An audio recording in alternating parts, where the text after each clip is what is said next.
Good afternoon. We're coming before you all today to share a little bit more information about an investigation that we've been working on since the weekend. Just as a background on this, the shooting occurred on Saturday, shortly after 3 p.m. in the 4300 block of Sunset Road. Officers responded to the reports of the shooting, and when they got there, they found a 10-year-old girl seriously injured. She was taken to the hospital, where she remains with very, very grievous injuries, serious life-threatening injuries. Due to the nature of the incident, the homicide unit responded to conduct the investigation. I just want to be clear, this little girl is still in the hospital. She is alive, but she has suffered some very grievous wounds and is still recovering. These are potentially life-altering injuries. We would like to share with you a little bit about this little girl. We're going to put her picture up here for you, just so you guys can see her. We'll also share these images with you after we're done today. Her name is Cherish. Her mother tells us that she's her shining star. Cherish is a loving child. She cares about people. She enjoys making people laugh and helping them out however she can. She enjoys just being out and about with, her friends and family and loving life like all little girls do. Cherish loves to ride her bike. She loves to sing and to dance and traveling with her family and just, like I said, being out with them every day. That's what was going on Saturday. She was out with her family when this happened. It's difficult for me to put into words how upsetting this case really is. This little girl, this isn't just a parent's worst nightmare, right? This is something a parent shouldn't have to imagine happening to their child. I mean, this is beyond our worst nightmares. I can't imagine how her family must feel today. And that's why it's important that we get the help from the community. So our preliminary investigation shows that Cherish and her mother were at the car wash when an unknown subject approached on foot and opened fire. It wasn't just Cherish and her mother out there. I mean, Cherish certainly couldn't have been the intended target of this attack. There were many people out there, and their lives were all put in jeopardy because of this person's act. We know that person fled on foot, so we believe that they're likely from the area, and we feel like people in the community probably have information that's important to us. There's no piece of information that's too small. While we talked with witnesses and canvassed for video and we're continuing to collect information in this investigation, we clearly don't have the information that we need to successfully bring this person into custody, and that's why we're coming before you again, asking for the community to come through for us like they have so many times before. Cherish and her mother and her family should have been able to be out on a Saturday afternoon enjoying life and not have to worry about this happening. I think that our community members should feel the same way and not want this person who's responsible for this out in their community. We don't need people's names or information when they call us. We don't need their names. We don't care. We just want their information. It's critical that they provide us that information. So they can contact us in the usual ways at 704-334-1600 or 704-432-TIPS. We do not need your name. We really need your information. I'll answer any questions that you guys may have about this case right now. Is she a CMS student?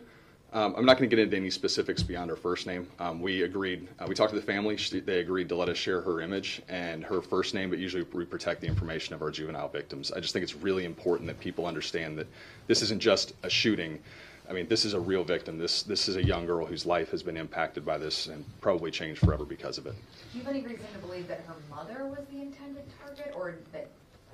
We don't think so. As I said, the person came to the parking lot and they opened fire.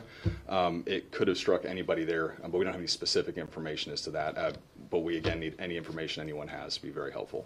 Was there any kind of conversation or anything that transpired prior to the shooting that would give you some hint as to why this happened? Not that we're aware of, and that's why it's important that we get that information to provide further context to this.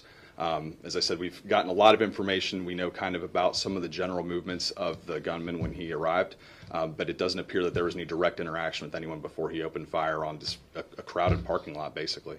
Is it possible that this was mistaken identity or anything like that? At this point, we're open to all options and following up on every possibility. But to your point, I don't think they were targeting Cherish specifically, mistaken or otherwise. Seems like younger children are becoming victims more often. What solutions is CMPD looking into? Well, we obviously take an offender-based approach. In this case, our offender is the gunman responsible for this, and we're going to pursue the people that are responsible for violence in our community and hold them accountable. Have you guys had any kind of issues at that particular car wash with robberies or any other crimes that this could be related to or connected to? Not that I'm aware of. We can look about historical crime trends, but nothing that's likely related to this incident at all. This should have been a otherwise safe place for her to be on a Saturday afternoon.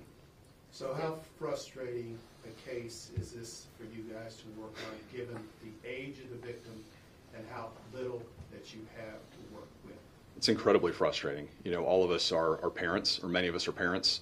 All of us are children. We have family members that are Cherish's age or have been, and it's really difficult for us as investigators, for us as police officers responding to see victims at this young age. Innocent kids that are falling victim to gun violence. It should never happen, and I think it should similarly trouble our community, and that's really why we need help with solving this one.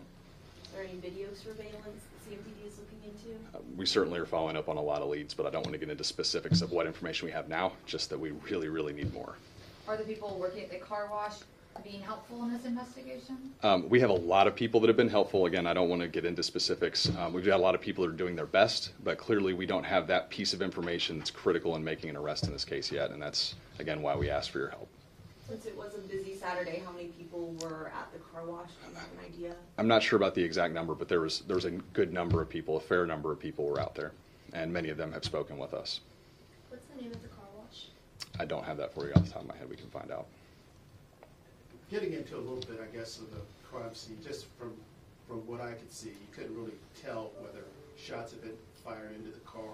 So given that, would the perpetrator, would he have been able to get close enough to see that there were kids in that car? Anyone who was out in this parking lot should have seen there were families, there were innocent people present. I say innocent, no one deserves to have anything happen to them, but people that were unaffiliated with whatever their situation was, whatever their goal was in going there, were going to be in jeopardy when they opened fire in this parking lot. Yeah, you couldn't have missed it. What message do you have to the person that did this? That we're looking for you, and we'd love for you to do the right thing and come explain to us, provide us with context, for Cherish and for her family about why this happened. Aside from that, we really are hoping that the community will help tell us who that person is so we can talk to them. Did you say something about the little girl in terms of, you mentioned she's possibly going to have some lifelong injuries.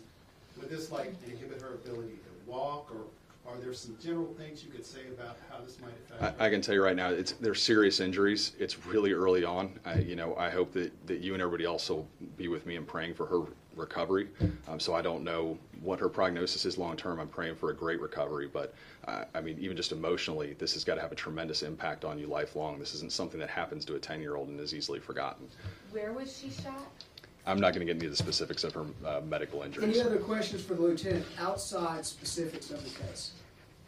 I do need to get him back to work as he continues to work this very important case. Again, as we come to the community, to our media partners in the room, we are going to follow up with a release that's going to provide you with this photograph as well as an additional photograph, as well as all those contact measures that our community can use to provide this team of detectives the information they need to keep working this case. All right. Thank you, guys. Thank you.